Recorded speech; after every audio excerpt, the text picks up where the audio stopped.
আসসালামু আলাইকুম প্রিয় শিক্ষার্থীরা, কেমন আছো তোমরা সবাই? আশা করি সবাই খুব ভালো আছো। প্রথমে আমার পরিচয়টা দিই। আমি সৈয়দা সামিরা আহমেদ, সহকারী শিক্ষক, আগ্রাবাদ বালিকা বিদ্যালয়। আজকে আমরা পড়ব আমার পরিচয়। আমার পরিচয় মানে আমার পরিচয় কবিতাটা লিখেছেন কবি সৈয়দ শামসুল হক। প্রথমে আসো আমরা কবি পরিচিতি জেনে নিই। সৈয়দ শামসুল হক জন্মগ্রহণ করেন 27 ডিসেম্বর 1935 সালে কুড়িগ্রাম জেলায়। উনি একাধারে কবি ছিলেন, গীতিকার ছিলেন, কথা সাহিত্যিক ছিলেন, নাট্যকার ছিলেন এবং অনুবাদকও ছিলেন। উনি অনেক পুরস্কার লাভ করেন। তার মধ্যে উল্লেখযোগ্য হচ্ছে ২১শে পদক, বাংলা একাডেমি পুরস্কার এবং স্বাধীনতা পুরস্কার। উনি মৃত্যুবরণ করেন ২৭ সেপ্টেম্বর ২০১৬ সালে। ওনার অনেক বই আছে, এত বইয়ের কথা তো বলা যাবে না, কয়েকটা বইয়ের উল্লেখ করছি। অগ্নিজলে, কবিতা কমল, রাজনৈতিক কবিতা, এই দুটো হচ্ছে ওনার কাব্যগ্রন্থ। এই দুটা না, আসলে অনেক কাব্যগ্রন্থ আছে, আমি তো আগেই বলেছি। বৃষ্টি ও বিদ্রোহীগণ হচ্ছে উপন্যাস, রক্তগোলাপ, আনন্দের মৃত্যু হচ্ছে গল্পগ্রন্থ, আর নুরুদ্দিনের সারা জীবন, পায়ের আওয়াজ পাওয়া যায়, দুটা নাটক খুব বিখ্যাত নাটক। সীমান্তের সিংহাসন হচ্ছে শিশুতোষ রচনা, ছোটদের জন্য লিখেছেন। সৈয়দ শামসুল হকের অনেকগুলো উপন্যাস থেকে বাংলা চলচ্চিত্রও হয়েছে। গেরিলা, গেরিলা উপন্যাসের নাম শুনেছ? গেরিলা সিনেমার নাম শুনেছ? গেরিলা সিনেমাটা ওনার নিষিদ্ধ লোবান উপন্যাস থেকে চলচ্চিত্র করা হয়েছে।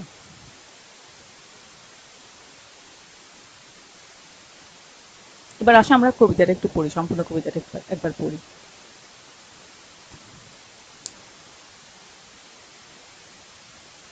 আমি জন্মেছি বাংলায়, আমি বাংলায় কথা বলি, আমি বাংলার আলপথ দিয়ে হাজার বছর চলি, চলি পলি মাটি কোমলে আমার চলার চিহ্ন ফেলে, ১৩০০ নদী শুধায় আমাকে, কোথা থেকে তুমি এলে?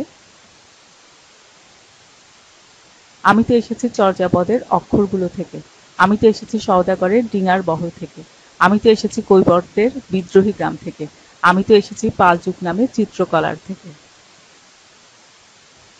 এসেছি বাঙালি পাহাড়পুরের বৌদ্ধবিহার থেকে, এসেছি বাঙালি জোড়বাংলার মন্দির বেদি থেকে, এসেছি বাঙালি বরেন্দ্রভূমে সোনা মসজিদ থেকে, এসেছি বাঙালি আউল বাউল মাটির দেউল থেকে,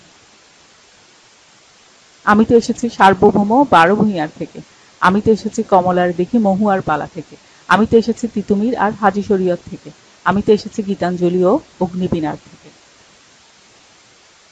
এসেছি বাঙালি ক্ষুদিরাম আর সূর্য সেনের থেকে, এসেছি বাঙালি জয়নুল আর অবন ঠাকুর থেকে, এসেছি বাঙালি রাষ্ট্রভাষা লাল রাজপথ থেকে, এসেছি বাঙালি বঙ্গবন্ধু শেখ মুজিবুর থেকে, আমি যে এসেছি জয় বাংলার বজ্রকণ্ঠ থেকে, আমি যে এসেছি ৭১-এর মুক্তিযুদ্ধ থেকে, এসেছি আমার পিছনে হাজার চরণ চিহ্ন ফেলে, শুধাও আমাকে এতদূর তুমি কোন প্রেরণায় এলে? তবে তুমি বুঝি বাঙালি জাতির বীজ মন্ত্রটি শোনো নাই? সবার উপরে মানুষ সত্য, তাহার উপরে নাই। একসাথে আছি, একসাথে বাঁচি, আজও একসাথে থাকবই। সব বিভেদের রেখা মুছে দিয়ে সাম্যের ছবি আঁকবই। এবার আসো আমরা কবিতাটা বিশ্লেষণ করি। এই ছবিটাতে দেখছো, উনি হচ্ছে কবি শামসুল হক, সৈয়দ শামসুল হক। আমি জন্মেছি বাংলায়, আমি বাংলায় কথা বলি। কবি বাংলায় জন্মেছে। বাংলাদেশে বলেন নাই, বাংলায় বলেছেন। কি কারণে বাংলায় বলেছেন আসলে এটা আমরা পড়ার সময় বুঝবো। আমি বাংলার আলপথ দিয়ে হাজার বছর চলি। আলপথ, চিনো আলপথ? আলপথ, আইল নাম নিশ্চয় শুনেছো, আইল জমির আইল। এই আইলি আর আল আল একই কথা। যে জমির মাঝখানে যে পথটাকে, জমি ভাগ করার ফলে যে একটা পথ হয়ে যায়, সেটাকে বলে আল বা আইল। আমরা যে বাঙালি, বাঙ্গাল, বাঙ্গাল শব্দটাও আল থেকে আসছে। বঙ্গ, বঙ্গ যোগ আল, বঙ্গাল, বঙ্গাল থেকে বাঙ্গাল।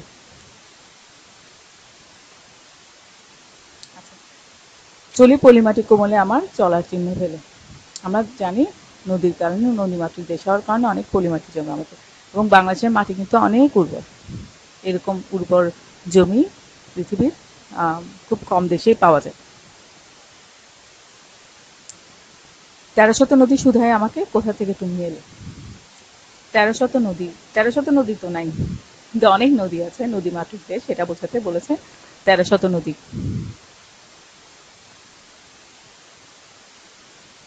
আমি তো এসেছি চর্যাপদের অক্ষরগুলো থেকে। আচ্ছা, চর্যাপদ, চর্যাপদ নিশ্চয়ই নাম শুনেছ। চর্যাপদ হচ্ছে বাংলা ভাষা ও সাহিত্যের প্রথম নিদর্শন, অর্থাৎ বাংলা ভাষা ও সাহিত্যের সবচেয়ে পুরনো নিদর্শন। এর আগে কি তাহলে সাহিত্য ছিল না? এর আগে সাহিত্য ছিল, কিন্তু আমরা পাইনি। আমরা যা পেয়েছি তার মধ্যে এটা সবচেয়ে পুরনো। কোথায় পেলাম? হরপ্রসাদ শাস্ত্রী নেপাল থেকে চর্যাপদের পাণ্ডুলিপি উদ্ধার করেন 1907 সালে সম্ভবত। এটা কখনকার লেখা চর্যাপদটা?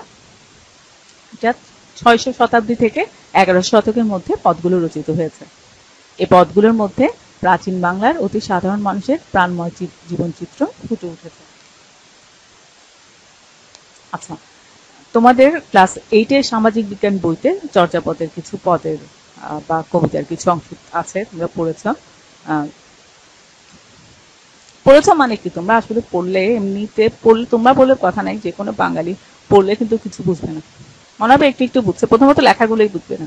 আর লেখাগুলো যদি বাংলার মতো করে করেও দেয়, বাংলা মানে কি আধুনিক বাংলার মতো করেও দেয়, তাও কিন্তু বুঝবে না। যেমন তোমরা পড়েছো 8-এর বইতে যেটা ছিল সেটাই বলি, 2 লাইন বলি। কা তোর উপর পাঞ্চবিটাল, চঞ্চল চিয়ে পৈঠা কাল। কি বুঝলে? আচ্ছা, আরেকটা সহজ দেখে বলি। টিলাত মোর ঘর নাহি পর বেশি, হাড়ির ভাত নাই নিতিয়া বেশি। কিছু বুঝেছ? বুঝিয়ে দিলে আবার বুঝবে, বুঝিয়ে দিলে মনে হবে যে হ্যাঁ বুঝছি তো, বাংলাই তো। হ্যাঁ, টিলার উপর আমার ঘর, কোনো প্রতিবেশী নাই, হাড়িতে ভাত নাই, সবসময় অতিথি আসে। তাহলে ভাষাগুলো এমন লাগছে কেন? বাংলা বলছে বাংলা, কিন্তু আমরা বুঝছি না কেন?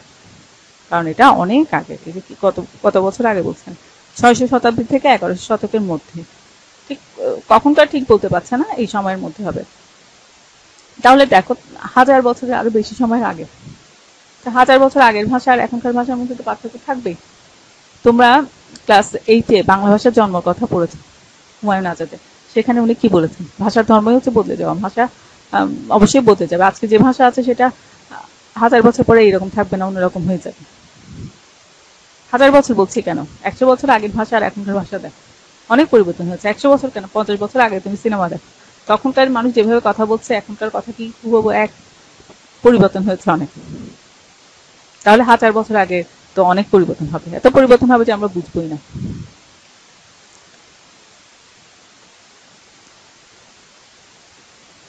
আচ্ছা, আমি তো এসেছি সওদাগরের ডিঙার বহর থেকে।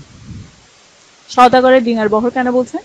বাংলাদেশ তো কৃষি প্রধান দেশ, বাংলাদেশ কৃষি প্রধান দেশ হলেও সবাই কৃষিজীবী ছিল না, ব্যবসা বাণিজ্য করতো কেউ কেউ, সেটার ঐতিহ্য বোঝাতে সওদাগরের ডিঙার বহরের কথা বলেছেন। এছাড়া মঙ্গল কাব্যে চাঁদ সওদাগরের চাঁদ সওদাগরের বাণিজ্যের কথা আছে। মঙ্গল কাব্য মানে মনসা মঙ্গল কাব্য। মনসা মঙ্গল কাব্যের কাহিনী কেউ কেউ হয়তো বা জানো, বেহুলা লক্ষিন্দরের কাহিনী। তোমাদের আবার আসিব ফিরে কবিতাটা পড়েছো না, ওখানে বেহুলার কথাও আছে। বেহুলা লক্ষিন্দরের কাহিনী অনেক সুন্দর। আজকে তো সময় পাচ্ছি না, কোন এক সময় ক্লাসে বলবো, অনেক মজা পাবে। এটা হচ্ছে কৈবর্ত বিদ্রোহ। কৈবর্ত বিদ্রোহ কি? একাদশ শতক থেকে মহিপালের বিরুদ্ধে অনন্ত সামন্ত চক্র মিলিত হয়ে যে বিদ্রোহ করেন তাই আমাদের ইতিহাসে কৈবর্ত বিদ্রোহ নামে খ্যাত। এই বিদ্রোহের নেতা ছিলেন কৈবর্ত সম্প্রদায়ের লোক, তার নাম দিব্য বা দিব্য।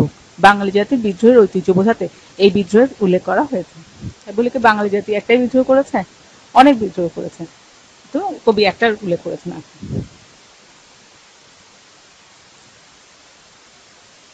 আমি তো এসেছি পালযুগ নামে চিত্রকলার থেকে। পালযুগ কখনকার? 1750 খ্রিস্টাব্দে গোপালের রাজ্য শাসনের মধ্য দিয়ে বঙ্গে পালযুগের সূচনা হয়। তারপর 400 বছর পাল বংশের রাজত্ব টিকে ছিল। এই সময় শিল্প সাহিত্যের অসামান্য বিকাশ সাধিত হয়। চিত্রকলায়ও এই সময়ের সমৃদ্ধি লক্ষ্যযোগ্য। কবি আমাদের শিল্পের সমৃদ্ধ ঐতিহ্য বোঝাতে পাল যুগের চিত্রকলার উল্লেখ করেছেন। পাল যুগ 400 বছর রাজত্ব করেন পাল বংশ। এত দিন ধরে কোনো রাজবংশ রাজত্ব করেনি।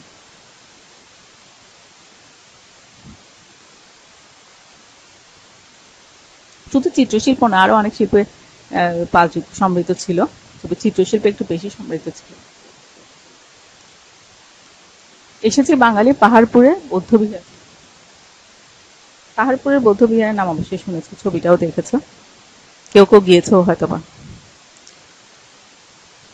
বর্তমান নওগাঁ জেলার বদলগাছি থানায় পাহাড়পুর গ্রামে এই প্রাচীন বিহার অবস্থিত। 1879 সালে স্যার কানিংহাম এই বিশাল কীর্তি আবিষ্কার করেন। দ্বিতীয় পাল রাজা শ্রী ধর্মপাল দেব রাজত্বকাল হচ্ছে 777 খ্রিস্টাব্দ থেকে 810 খ্রিস্টাব্দ। এই বিশাল বিহার তৈরি করেছিলেন। একে সোমপুর বিহারও বলা হয়। পৃথিবীর সবচেয়ে বড় বিহারগুলোর মধ্যে এটি অন্যতম। কবি আমাদের প্রত্নতাত্ত্বিক ঐতিহ্যের পরিচয় দিতে পাহাড়পুরের বৌদ্ধ বিহারের উল্লেখ করেছেন। তাই বলে প্রত্নতান্ত্রিক নিদর্শন কি একটা আছে? অনেক আছে। কবি একটার কথা বলেছেন। এটা কি? এটা হচ্ছে জোরবাংলার মন্দির। কবি বলেছেন না, এসেছে বাঙালি জোরবাংলার মন্দির দেখতে। জোরবাংলার মন্দিরটা কোথায়? জোরবাংলার মন্দির অবস্থিত পাবনা জেলার সদর উপজেলার রাধানগরে অবস্থিত। এটা কি? এটা হচ্ছে সোনা মসজিদ।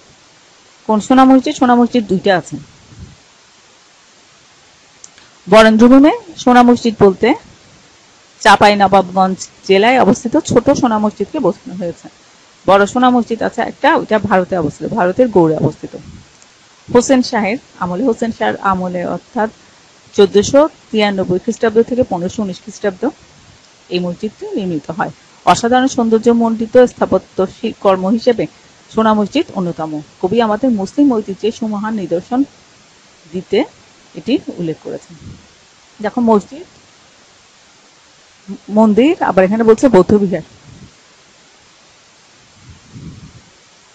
কবি আসলে এক মসজিদের কথা বলেছেন, মন্দির আবার বৌদ্ধ বিহারের কথা বলেছেন, মন্দিরের কথা বলেছেন। অর্থাৎ এখানে কবি একটা অসাম্প্রদায়িক চেতনা আমরা দেখতে পাচ্ছি। এসেছি বাঙালি, আমি তো এসেছি বাঙালি আউল বাউল মাটির দেউল থেকে। আউল বাউল, বাউল তো সবাই চিনো। দেউল কি? দেউল হচ্ছে দেবালয়। আমি তো এসেছি সার্বভৌম বারোভূঁইয়ার থেকে। আমি তো এসেছি কমলার দিঘি মহুয়ার পালা থেকে। আমি তো এসেছি তিতুমির আর হাজি শরীয়ত থেকে। আমি তো এসেছি গীতাঞ্জলি ও অগ্নিপিনার থেকে। সার্বভৌম বারোভূঁইয়া। বাংলার পাঠান কোররানী বংশের রাজত্ব দুর্বল হয়ে পড়লে খুলনা, বরিশাল, সোনারগাঁও, ময়মনসিংহ ও শ্রীহট্ট মানে সিলেটে স্বাধীন জমিদারদের উত্থান ঘটে। 1575 সালে মুঘল সম্রাট আকবর বাংলা জয় করার পর এই স্বাধীন জমিদারগণ ঈসা খান নেতৃত্ব ঐক্যবদ্ধ হয়ে মুঘল শক্তির বিরুদ্ধে রুখে দাঁড়ান। ইতিহাসে এরাই বারোভূঁইয়া নামে পরিচিত। যদিও 12 জন ছিলেন না, আরো বেশি ছিলেন।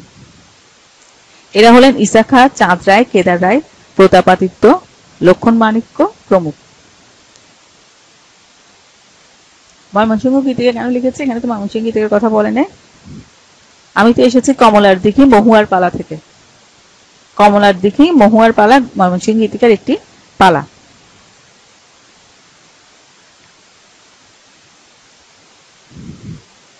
পালা কি? আচ্ছা, এই পালাগুলো ময়মনসিংহ এলাকায় প্রচলিত ছিল, পুঁথি আকারে প্রচলিত, পুঁথির মতো ছিল আর কি, পুঁথি চিনত। এগুলো পড়তো, মানুষ শুনতো, সুর করে করে পড়তো, মানুষ শুনতো। তবে মানুষ মানে কি? গ্রামের মানুষজন শুনতো, অশিক্ষিত লোকজন শুনতো। শহরে শিক্ষিত মানুষজন এগুলো শুনতো না, এগুলোকে গেয় সাহিত্য মনে করতো। অথচ ডক্টর দীনেশচন্দ্র সেন যখন এগুলো সংগ্রহ করেন গ্রামে গ্রামে, ময়মনসিংহের বিভিন্ন গ্রামে থেকে এগুলো সংগ্রহ করেন। উনি নিজে করেন না, অন্যরা করেন, ওনাকে সাহায্য করেন। যাই হোক, উনি উনি উদ্যোগ নিয়েছিলেন আর কি। এটা যখন বইটা বের করেন, বইটা বিভিন্ন ভাষায় অনুদিত হয় এবং পশ্চিমের পাশ্চাত্যের অনেক বড় বড় সাহিত্যিকরা কিন্তু এগুলো পড়ে অবাক হয়ে গেছেন, এত সুন্দর। অথচ আমরা এগুলো পাত্তাই দিতাম না, আমরা এগুলোকে গেও সাহিত্য মনে করতাম। আচ্ছা, তোমরা পল্লী সাহিত্য পড়েছো ফার্স্ট টার্ম পরীক্ষা। ডক্টর মোহাম্মদ শহীদুল্লাহ পল্লী সাহিত্য প্রবন্ধে ডক্টর মোহাম্মদ শহীদুল্লাহ ময়মনসিংহ গীতিকা সম্পর্কে যা বলেছেন তা আমি হুবহু বলছি। শ্রদ্ধেয় ডক্টর দীনেশ চন্দ্র সেন ময়মনসিংহ গীতিকা সংগ্রহ করে দেখিয়েছেন সাহিত্যের কি এক অমূল্য খনি পল্লী জননীর বুকের কোণে লুকিয়ে আছে। সুদূর পশ্চিমের সাহিত্য রসিক রোমা রোলা পর্যন্ত ময়মনসিংহের মদিনা বিবির সৌন্দর্যে মুগ্ধ হয়েছে। মনসুর বয়াতির মতো আরো কত পল্লী কবি শহরের চক্ষুর অগোচরে পল্লীতে আত্মগোপন করে আছেন। কে তাদের সাহিত্যের মজলিসে এসে জগতের সঙ্গে চেনা জানা করিয়ে দেবে?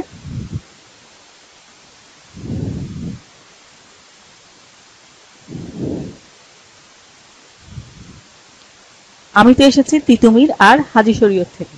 উনি হচ্ছেন তিতুমির। তিতুমিরের নামও নিশ্চয়ই শুনেছো তোমরা। 24 পরগনা জেলার হায়দরপুর গ্রামে 1782 সালে মীর নিসার আলী ওরফে তিতুমির জন্মগ্রহণ করেন। তিনি অত্যাচারী ইংরেজ ও হিন্দু জমিদারদের বিরুদ্ধে দীর্ঘদিন সংগ্রাম করেছেন। 1831 সালের 19 নভেম্বর ইংরেজ বাহিনীর সঙ্গে লড়াই করে তিনি শহীদ হন। হাজী শরীয়ত হচ্ছে হাজী শরীয়তুল্লাহ। জন্ম 1781 খ্রিস্টাব্দ, মৃত্যু 1840 খ্রিস্টাব্দ। মাদারীপুর জেলার শিবচর থানার সামাইল গ্রামে জন্মগ্রহণ করেন। তিনি দীর্ঘকাল মক্কায় অবস্থান করে ইসলাম ধর্ম বিষয়ে অগাধ পাণ্ডিত্য অর্জন করেন। তিনি ধর্মকে আশ্রয় করে সকল কুসংস্কারের বিরুদ্ধে সোচ্চার হন। তার এই আন্দোলনকে ফরাজি আন্দোলন বলে। এরপর তিনি আব্দুল ওহাব নামক এক ধর্ম সংস্কারকের মতাদর্শে বিশ্বাসী হয়ে ওহাবী আন্দোলনের সঙ্গে যুক্ত হন। তিনি সাধারণ মানুষকে ধর্মের প্রকৃত রূপ ও তাদের অধিকার সম্পর্কে সচেতন করার চেষ্টা করেন। এছাড়া বিদেশি শাসন, শোষণ, জমিদার, জোতদার ও মহাজনদের অত্যাচার থেকে মানুষকে মুক্ত করার জন্য আন্দোলন করেন। উনি একদিকে ধর্ম সংস্কারক ছিলেন। উনি দেখেছেন, দীর্ঘদিন মক্কায় থাকার পর দেখেছেন যে এদেশে আসলে ধর্মের নামে এমন অনেক কিছু প্রচলিত আছে যেগুলো ধর্মে নাই, এগুলো ইসলাম ধর্মে নাই, কিন্তু এগুলো দিয়ে মানুষকে অত্যাচার করা হচ্ছে। তো মানুষকে সচেতন করেন, ধর্মের কুসংস্কার মুক্ত করার চেষ্টা করেন। আর এছাড়া ইংরেজদের বিরুদ্ধে এবং দেশীয় যে জমিদার ছিল অত্যাচারী তাদের বিরুদ্ধেও আন্দোলন করেন।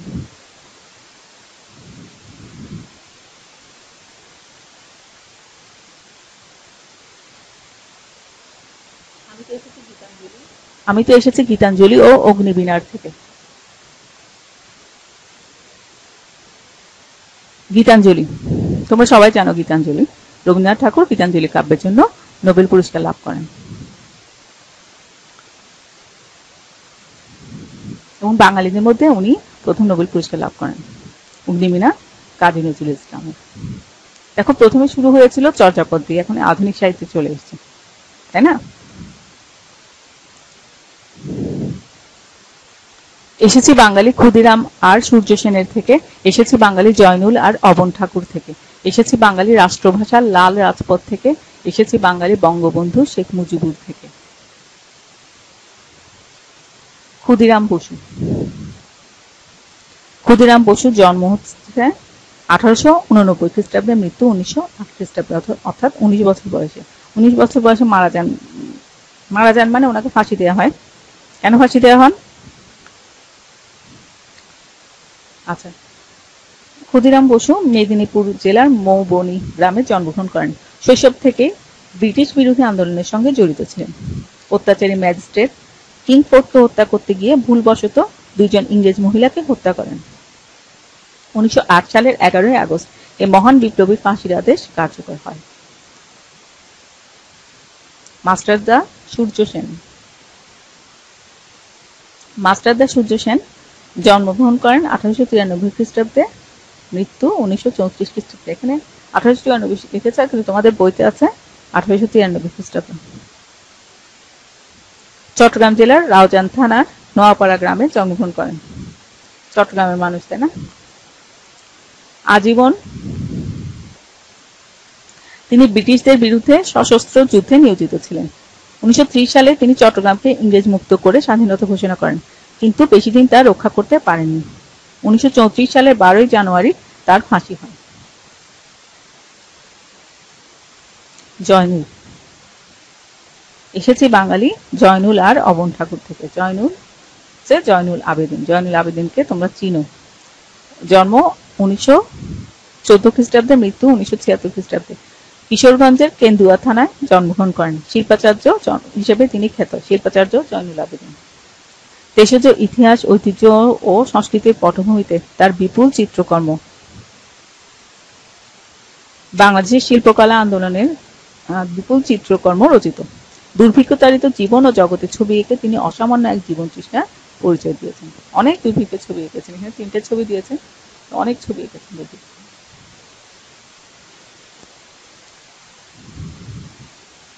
বাংলাদেশে শিল্পকলা আন্দোলনে তিনি পথিকৃত।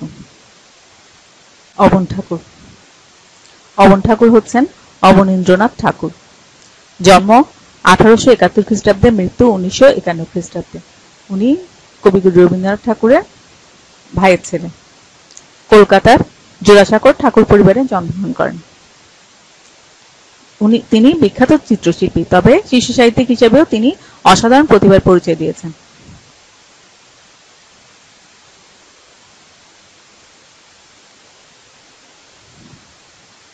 এসেছি বাঙালি রাষ্ট্রভাষার লাল রাজপথ থেকে। রাষ্ট্রভাষার লাল রাজপথ কেন বলেছেন এটা নিশ্চয়ই আর বুঝিয়ে বলার প্রয়োজন নাই, তোমরা সবাই জানো। আর ভাষা আন্দোলনটা আমাদের মুক্তিযুদ্ধে কিন্তু অনেক প্রেরণা দিয়েছে, তাই না? এসেছি বাঙালি বঙ্গবন্ধু শেখ মুজিবুর থেকে। শেখ মুজিবুর রহমানকে পরিচয় করিয়ে দেওয়ার কিছু নাই। শেখ মুজিবুর আমাদের জাতির পিতা। জন্ম 1920 খ্রিস্টাব্দে, মৃত্যু 1975 খ্রিস্টাব্দে। ফরিদপুর জেলার বর্তমান গোপালগঞ্জ টুঙ্গিপাড়া গ্রামে জন্মগ্রহণ করেন। তিনি বাঙালি জাতির অবিসংবাদিত নেতা, জাতির পিতা। তার বিস্ময়কর প্রতিভাদীপ্ত নেতৃত্বে দীর্ঘ সংগ্রামের পথ অতিক্রম করে 1971 সালে বাংলাদেশ স্বাধীনতা যুদ্ধে জয়লাভ করেন। তিনি আমাদের স্বাধীনতার প্রতীক, মুক্তির প্রতীক, সমৃদ্ধির প্রতীক।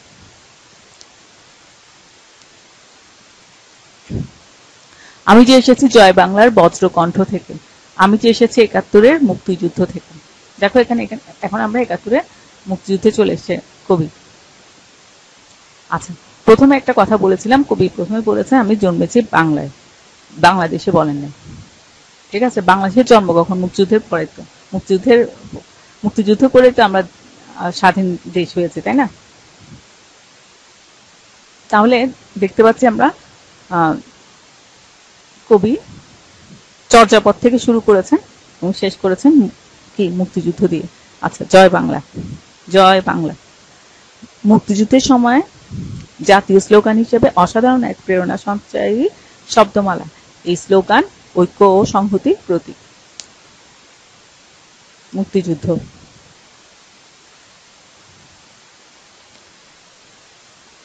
তবে তুমি বুঝি বাঙালি জাতির বীজ মন্ত্রটি শোনো নাই? সবার উপরে মানুষ সত্য, তাহার উপরে নাই। একসাথে আছি, একসাথে বাঁচি, আজও একসাথে থাকবই। সব বিভেদের রেখা মুছে দিয়ে সামনের ছবি আঁকবই। আচ্ছা, বাঙালি জাতির বীজ মন্ত্র কি? সবার উপরে মানুষ সত্য, তাহার উপরে নাই। অর্থাৎ মানুষের বড় পরিচয় হচ্ছে সে মানুষ। এটাই বাঙালি জাতির কি বীজ মন্ত্র। একসাথে আছি, একসাথে বাঁচি, আজও একসাথে থাকবো। সব বিভেদের রেখা মুছে দিয়ে সামনের ছবি আঁকবো। সব বিভেদের রেখা মুছে দিয়ে কেন বলেছেন? যদি আমাদের বীজ মন্ত্রই হয় সবার উপরে মানুষ সত্য, তাহার উপরে নাই, তাহলে তার কোনো কি নাই, বিভেদও নাই। কিন্তু বিভেদ কিছু আছে, কিছু বিভেদ আছে, সে কারণেই বলেছেন সব বিভেদের রেখা মুছে দিয়ে সামনের ছবি আঁকবই। আচ্ছা, চণ্ডীদাসের ছবি কেন? কারণ এই যে সবার উপরে মানুষ সত্য, তাহার উপরে নাই, এটা কবি চণ্ডীদাসের একটা কবিতার লাইন। কবি চণ্ডীদাস মধ্যযুগের কবি। যদিও চণ্ডীদাস নিয়ে একটু বিতর্ক আছে, কয়েকজন চণ্ডীদাস ছিলেন। আচ্ছা, যাক, ওই প্রসঙ্গ না যায়।